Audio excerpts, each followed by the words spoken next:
I'm pitching. I'm pitching. You only got 2 fingers on. 2's enough, ain't it? Oh, you gotta have 3. It's really I'm pitching.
Wait a minute, you guys. Say, mister, you're Joe Cronin, aren't you? That's right. Manager and shortstop for the Boston Red Sox? Right again. Then maybe you can tell us if I was safe or not. Did you see the play? Wait a minute, boys. I'll tell you what I'll do. I'll give you a chance to settle this argument for yourselves. But how? Would you like to see a big league ball game this afternoon? Sure, This one's on the club. Running all over Blue Valley, Mother Popcorn. Red Hots, have a lunch. Who's hungry? Red Hots, Red Hots. Let's go, Padre. Can you go, James? Let's go, Pud. Have a St. Louis 40 nose. St. Louis 40 nose. Thank you. Look at there's Jimmy Fox, the leading home run hitter in the American League. Get it,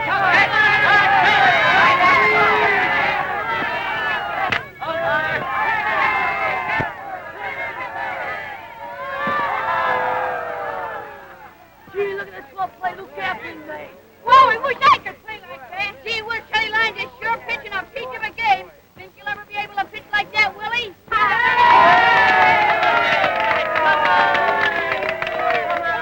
Well, fellas, how'd you like the game? Looks like big league stuff, all right. But, Mr. Cronin, you said you'd give us a chance to see if our play was right or wrong. Well, now, wait a minute. The American League is putting on a movie, and it'll give you boys the opportunity to really see such plays as that. How'd you like to get yourselves slicked up and come to the movie studio tomorrow and meet me there about 10 o'clock, and we'll see the first showing?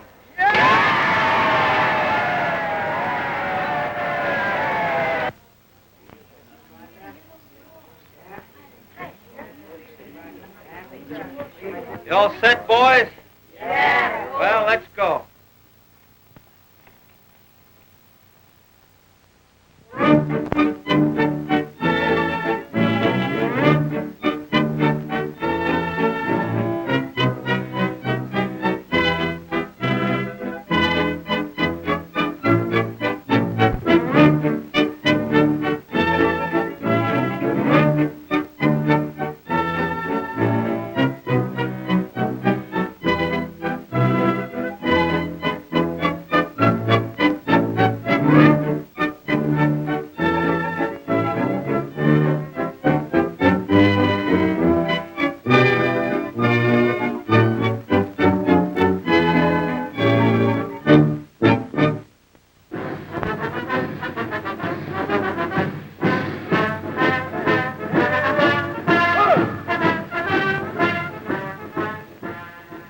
Cooperstown, New York, the birthplace of our national sport. From a back pasture game first played here on Doubleday Field, baseball has grown into one of the greatest team sports in the world. It has marched side by side with the development of a great nation. Today, baseball men from all over the country have gathered here to do honor to the members of the Hall of Fame, who have built a monument of their own, a monument of integrity which has been the very foundation of baseball. This is baseball's National Museum, where the gloves, bats, uniforms, and other treasured trophies of famous players will be preserved along with their records. The picturesque village of Cooperstown stands by to hear the words of the immortals of baseball.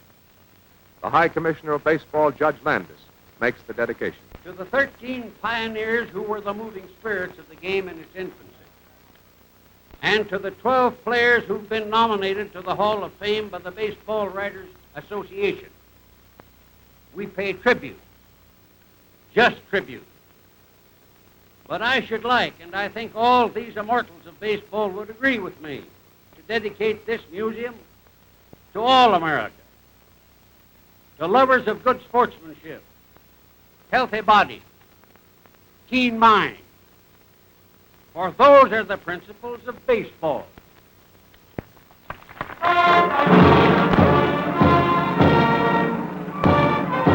Genial Connie Mack, manager of the Philadelphia Athletics. I feel greatly honored in being here today with the other great stars of baseball and with all of those who have taken part in promoting the interest of baseball.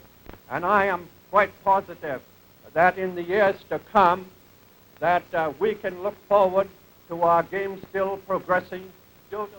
And here's the great Ty Cobb. Well, this is a great day in my life. I'm very happy to be here, and I feel greatly honored, the privilege of being here. The Bambino himself, Babe Ruth. Some have been here long before my time. They got on it, and I worked hard, and I got on it. And I hope that the coming generation, the young boys today, that they'll work hard and also be on it. And as my old friend Cy Young says, I hope it goes another 100 years, and the next 100 years will be the greatest. You know, to me, this is just like an anniversary myself, because 25 years ago yesterday, I pitched my first baseball game in Boston for the Boston Red Sox. So it seems like an anniversary for me, too, and I'm surely glad, and it's a pleasure for me to come up here and be picked also on the Hall of Fame. Thank you.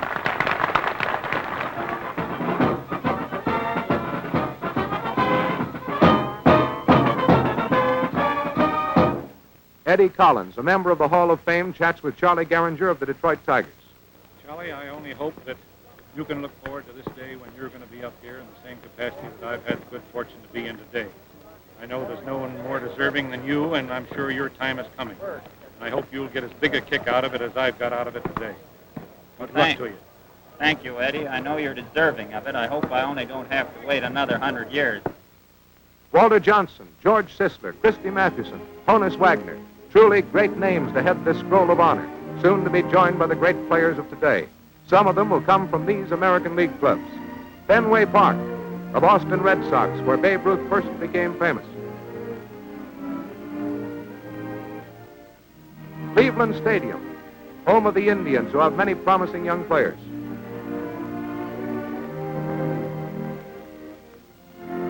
Griffith Stadium, the Washington Nationals, on the lookout for another Walter Johnson.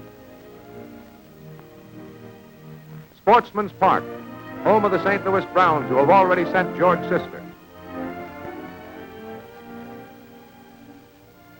Comiskey Park, Chicago White Sox, a team that has developed many great players. Shibe Park, Philadelphia Athletics. Manager Connie Mack has shown his players the way to the Hall of Fame. Briggs Stadium, Detroit. Ty Cobb led the way for the Tigers. Who will be next? Yankee Stadium, home of the world's champions. That speaks for itself. But there are still other fields outside of these clubs where new stars are in the making.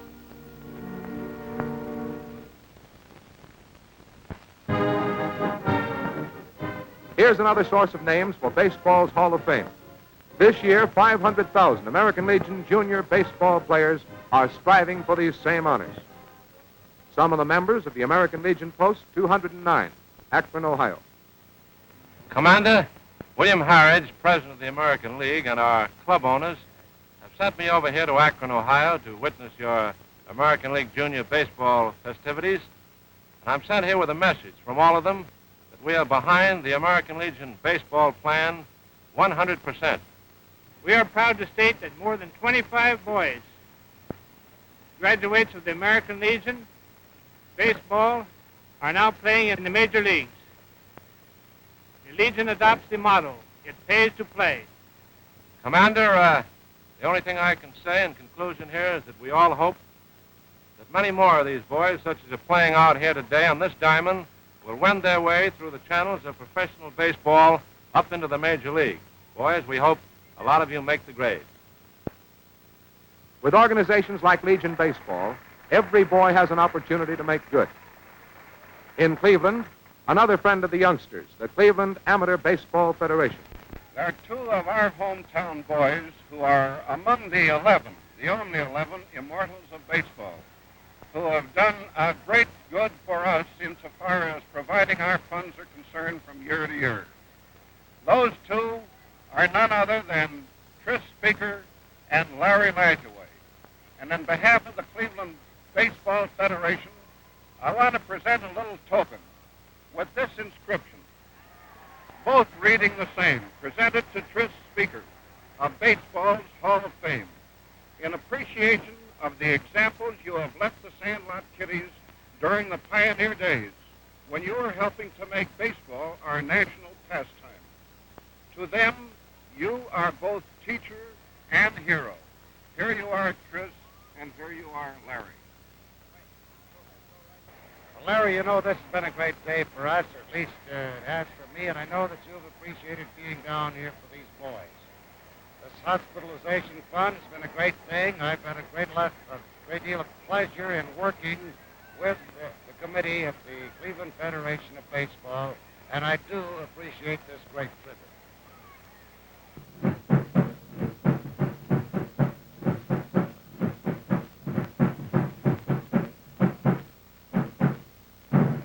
Father Flanagan's Boys Town Band from the famous Boys Town, Nebraska, escorting their team here for Amateur Baseball Day.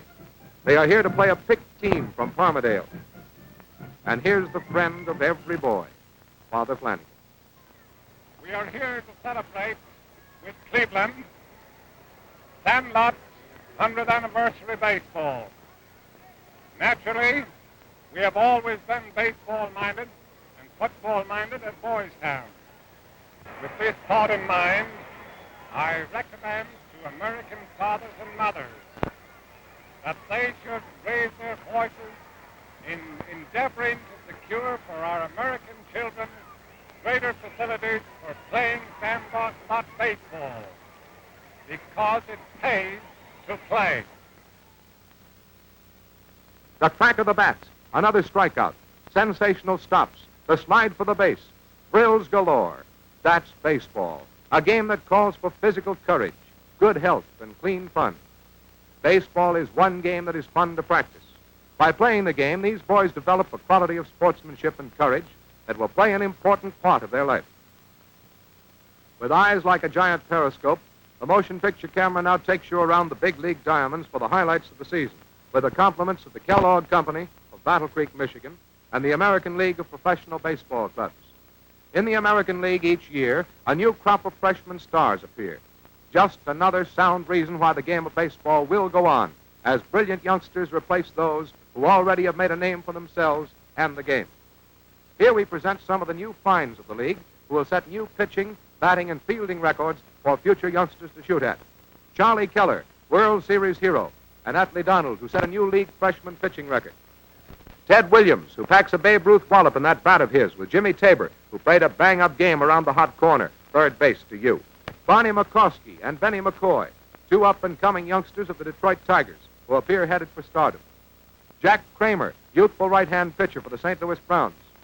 Lou Boudreau and Ray Mack, a new double-play combination of the Cleveland Indians. Boudreau is a former player and student of the University of Illinois. Many former college players are making good in the league. And from the looks of things, these two newcomers know their way around the diamond. What some of these rookies have already accomplished should encourage every young ball player.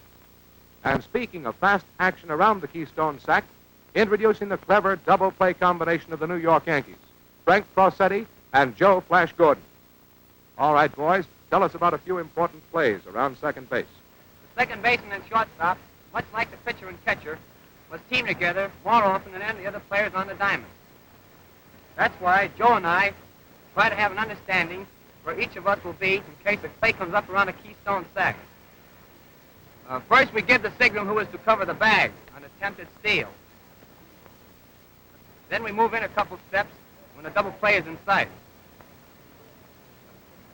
Watch us go through some of these plays.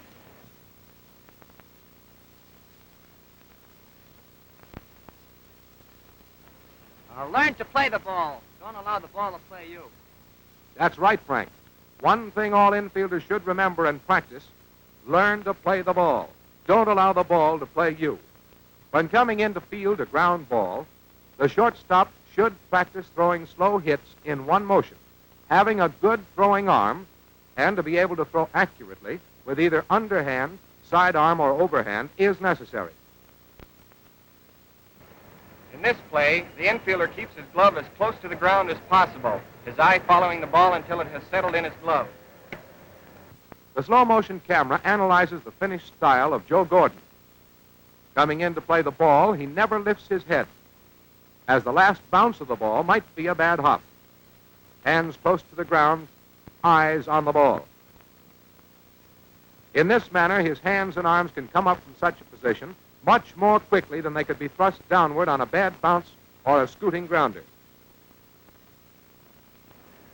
Brace yourself on your right foot before making the throw. When you field the ground ball, any great distance to your right. Here's one of the most difficult of all plays at shortstop. When the ball is hit between short and third in this manner, the shortstop breaks fast to his right from his starting position in order to reach the ball. As the ball settles in his glove, he braces himself on his right foot. In order to place himself in the proper position for a long, accurate throw across the diamond in time to retire the runner at first base. Such plays as this call for speed of foot on the part of the shortstop. Making the throw up where the pivot man can see the ball, along with sure footwork, are very important in the successful completion of double plays. The second baseman comes in to field the ball without a break in stride. He scoops up the ball and with the same motion draws his right arm back to make the throw to shortstop, about letter high. Here's the shortstop with both feet off the ground, receiving the throw. He then adjusts himself into position to tag the bag with his right foot, stepping on the bag for the force out at second. This enables him to continue on across the bag and complete the throw and the double play at first base. In this play, the ball is hit to the shortstop's left. With a double play in sight, he fields the ball with his gloved hand fairly close to the bag. Drawing back the hand, he makes a smooth underhand toss at the proper height to the second baseman, who comes across from his position. Tagging the bag, he takes an extra stride in the direction of the pitcher's mound as he makes the pivot and the throw which completes his part of the play. Head coach Art Fletcher of the New York Yankees is responsible for such snappy infield plays as this. Here's Red Rolfe, hustling third baseman of the Yankees, who was the league's leader in runs scored and total number of safe hits. Red Rolfe has established himself as a major league star. For many seasons, Charlie Gehringer has been conceded to be one of the outstanding second basemen of all time. His all-around flawless work on the diamond has had much to do with many a Tiger victory. A recent find of the Philadelphia Athletics is first baseman Richard Sievert. His record at the plate during the last season stamps him as one of the coming stars of the league. George McQuinn, capable guardian of the initial sack for the St. Louis Browns. In addition to being a 300 hitter, he is acclaimed one of the best fielding first basemen in the league for his steady, everyday play. Meet Bobby Doerr, second sacker of Tom Yawkey's Boston Red Sox, another good reason why his team finished high in the pennant race. And Mike Tresh, first-string catcher of the Chicago White Sox. Mike did a lot of capable catching and was the spark plug of the team. He played a very important part in the success of his club. Now, fans, we want you to know and study the pitching form of these outstanding American League stars. Tommy Bridges, right-handed curveball artist of the Detroit Tigers. He's been one of the leading twirlers of the league for several seasons. Another curveball artist and starting pitcher with the Cleveland Indians, Mel Harder. Here's Duncan Rigney of the Chicago White Sox. He had a sensational season his second year in the league. Rigney lets fly with that speed ball of his, and whoops, he kicked the bucket. The great lefty Grove warming up on the sidelines, getting ready to take the mound as he has done for over a dozen years. Truly one of the greatest southpaw pitchers ever to come into the game. Winning more than 20 games in a season at the age of 20, Bob Feller, ace of the Cleveland Indians pitching staff. Bob burns a fast one right down the main thoroughfare. A sharp breaking curve that has fooled many a batter. Pitching in 61 games without starting one, breaking the previous league record for relief work, Dr. Clint Brown, the medicine man of the White Sox pitching staff. Speaking of control, this marksman believes in his trusty rifle to do the job. Well, that's clever work, Mr. Marksman. But give that ball to Dr. Brown and watch him go to town.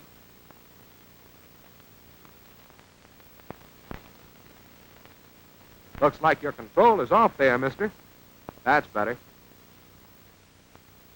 Take a look. Dr. Brown's still in there pitching.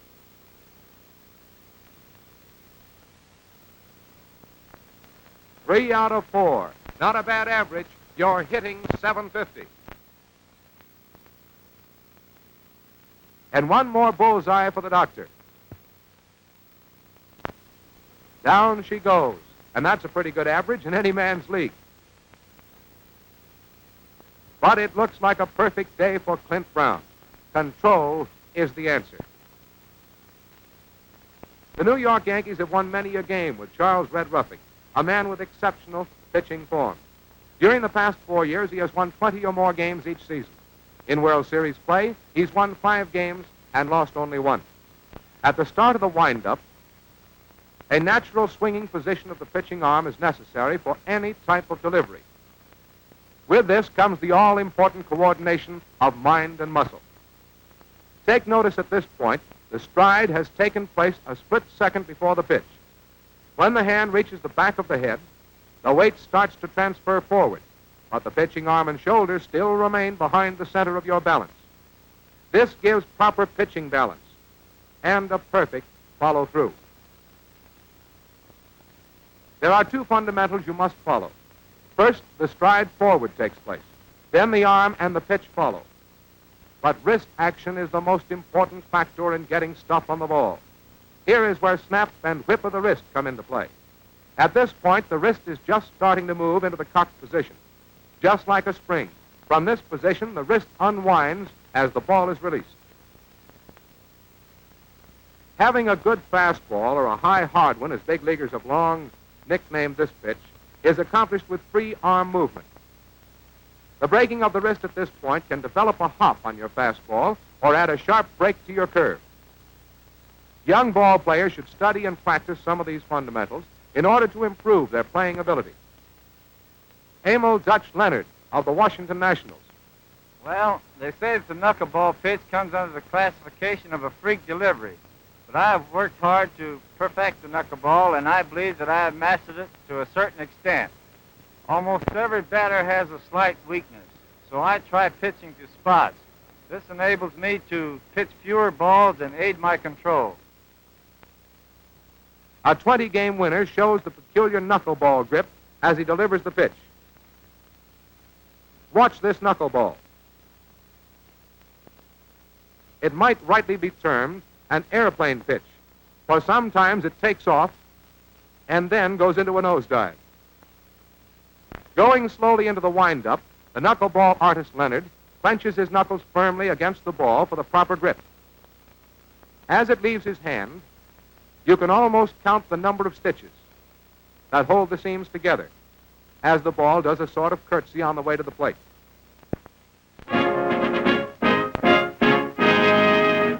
The catcher is the field general of every ball club. And without doubt, catcher Bill Dickey is one of the most valuable players in the major leagues. There have been few, if any, better catchers in the history of baseball. Here's the proper position for the glove and hands when signals are given. Always conceal your signals from the coaches. Holding the glove as a mark for the pitcher is a good suggestion for young players to remember. Receiving the pitch on his left, Dickey shifts with his right foot only when it is necessary to make a throw to the bases. It is essential that the catcher shift into his throwing position the instant before receiving the pitch. The stance behind the plate is important. In taking your position behind the plate, keep the weight forward.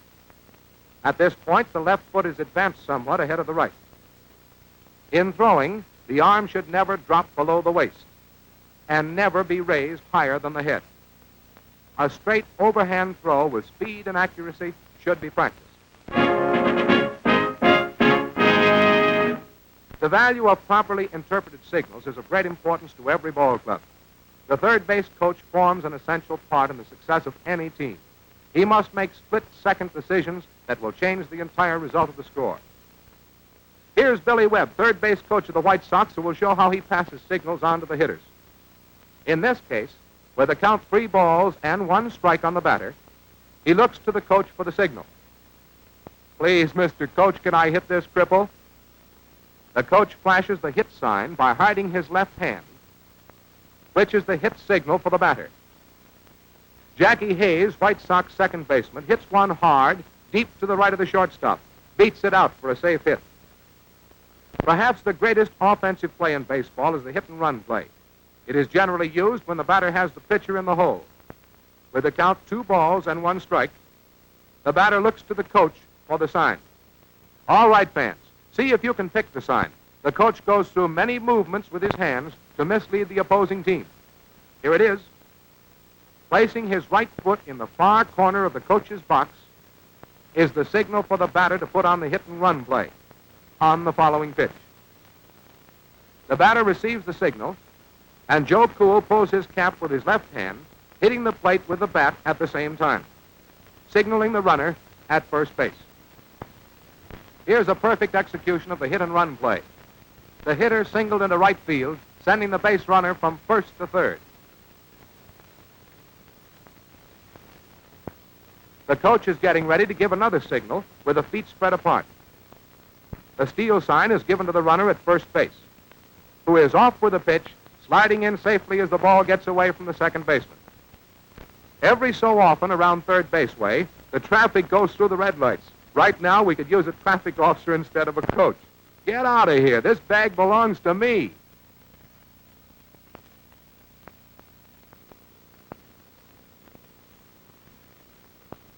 Well, they finally caught up with you. Well, Coach, what do you do in a situation like that?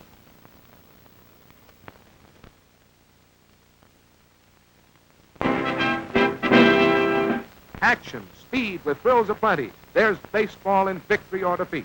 The game that offers the most thrills to the most people. And here comes some fast action on the baseline. The speed merchant and leading base stealer of the league is George Cates of Washington. Speed is an essential part of a good ball club. Fast men are able to steal bases and invariably advance an extra base when balls hit to the outfield, which places them in a better scoring position. All young ball players should practice sliding, for this part of the game is an art in itself and most important to a team's success. Getting the proper lead off the base, Case eyes the pitcher carefully. A snap throw from the pitcher forces the runner to dive in head first.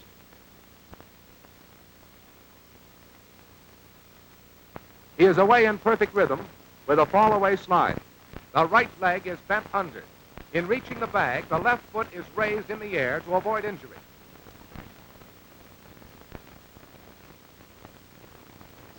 In rounding the bag, the base runner tags the inside of the sack with his left foot, if possible, to save ground on the way to the next base. The 3-foot line is situated halfway down the first base line, the last 45 feet from home plate. This runner starts down the baseline in the proper way. As the catcher fields the ball and makes the throw to first base, the runner remains inside the diamond after he reaches the 3-foot line, interfering with the throw and play at first base. On such a play, the runner would be called out for interference. This runner swings wide at the 3-foot line, properly running outside of the playing field.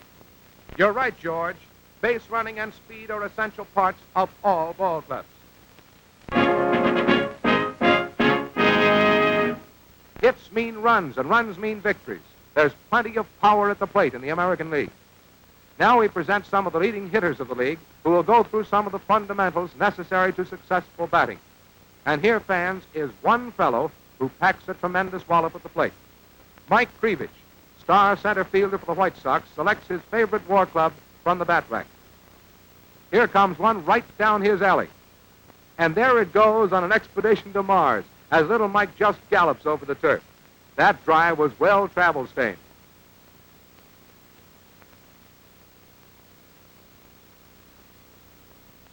Two of the mainstays of the Cleveland Indians, Hal Trotsky and Kenny Keltner, who do a pretty good job of hitting on their own. The free-swinging Hal puts plenty of power behind every swing, while Keltner punches at the ball, using his wrists and forearm entirely.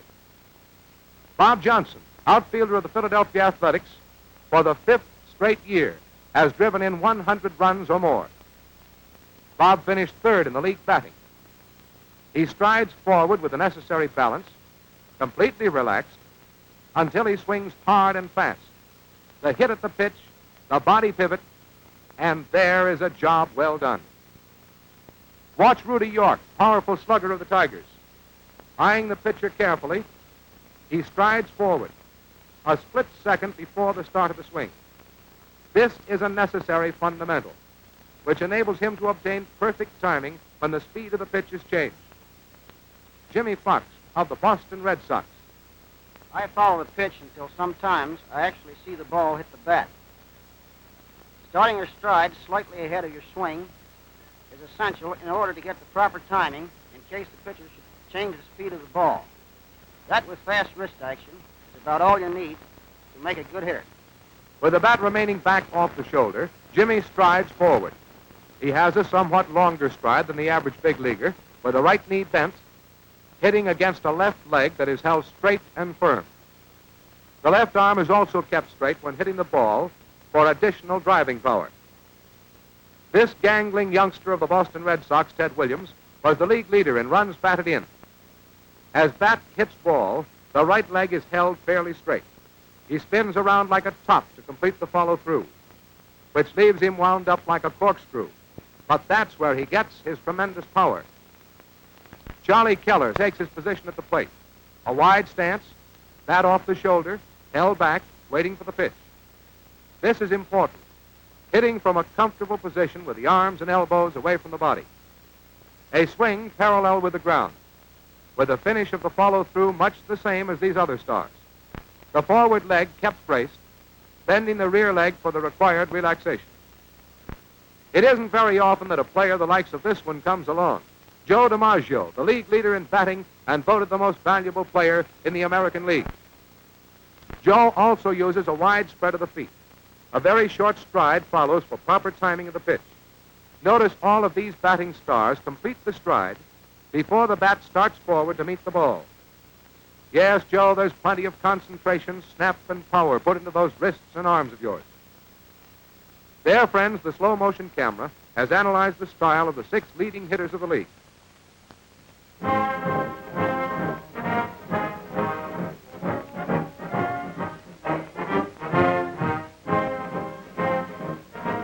The newest chapter in American League Baseball, playing the game under lights.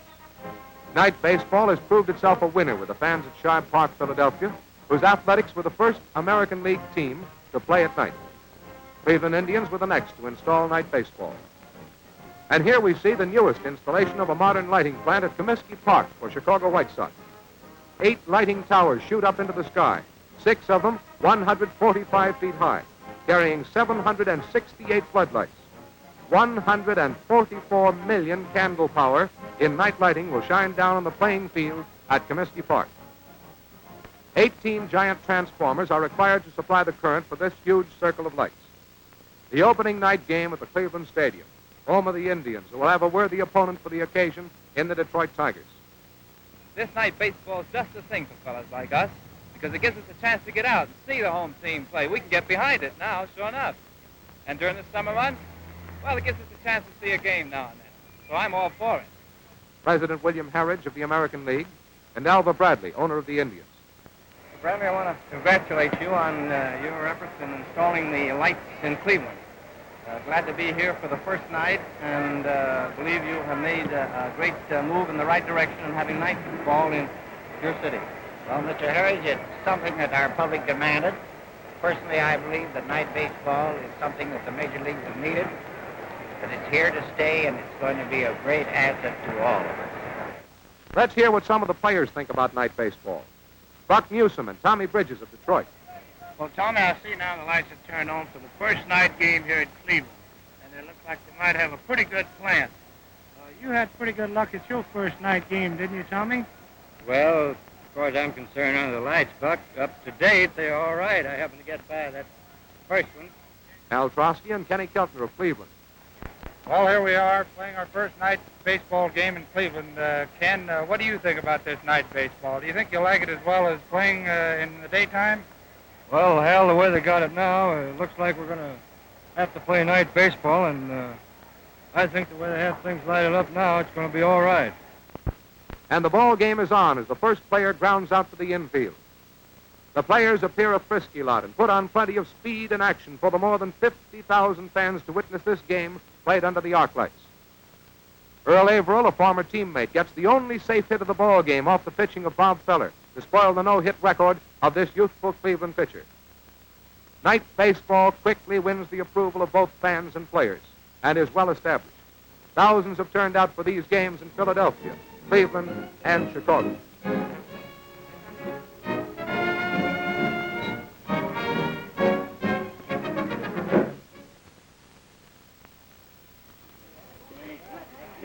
Well, boys, does that answer all of your questions regarding big league baseball? Gee, we sure learned a lot.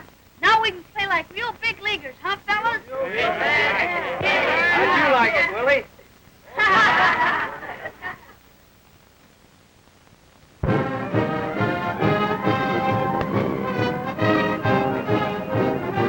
Now we come to the season's climax, the World Series Classic.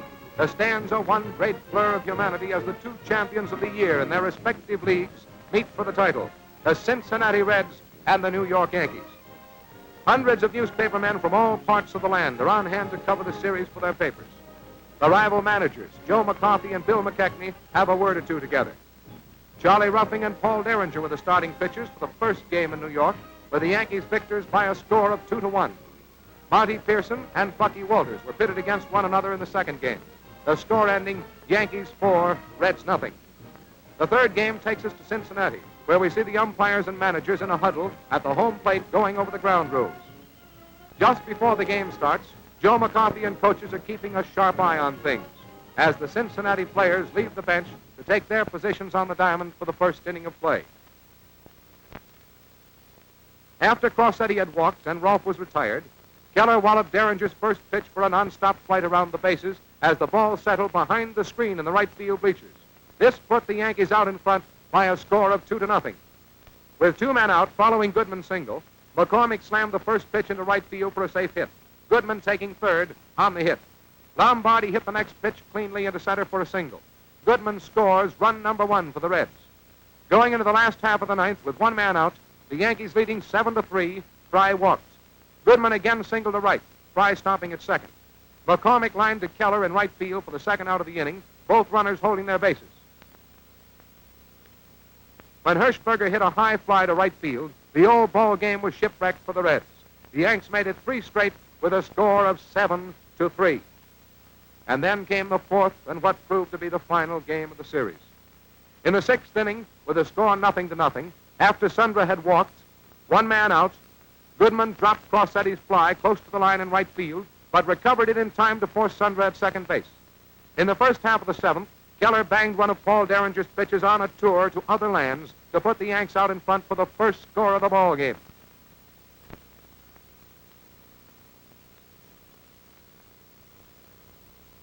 Base hits were popping up like mushrooms as Bill Dickey followed with another 380-foot home run wallop into the center field corner of the right field bleachers for run number 2. In the Reds' half of the 7th, after McCormick was safe on Rolfe's error and Lombardi fan, Simmons smashed a liner to the scoreboard in left center for a 2-base wallop. McCormick stopped at third. With the Yankees infield playing back, McCormick scored the Reds' first run when Berger bounced to Crosetti and was thrown out at first. At this point, Hirschberger was sent in as a pinch hitter for Derringer, and Joe DiMaggio just missed catching his Texas leaguer, which fell safely for a single, scoring Simmons with a tying run. When Bill Werber followed with a single to right, Myers scored, and the Reds were out in front 3-1. Going into the ninth, trailing by 2 runs after Keller had singled, DiMaggio smashed a hard drive through short for a base hit, sending Keller to third. At this point, old Sister Fate threw in the monkey wrench as Myers dropped Fry's toss of Dickey's bounder near second. All runners were safe.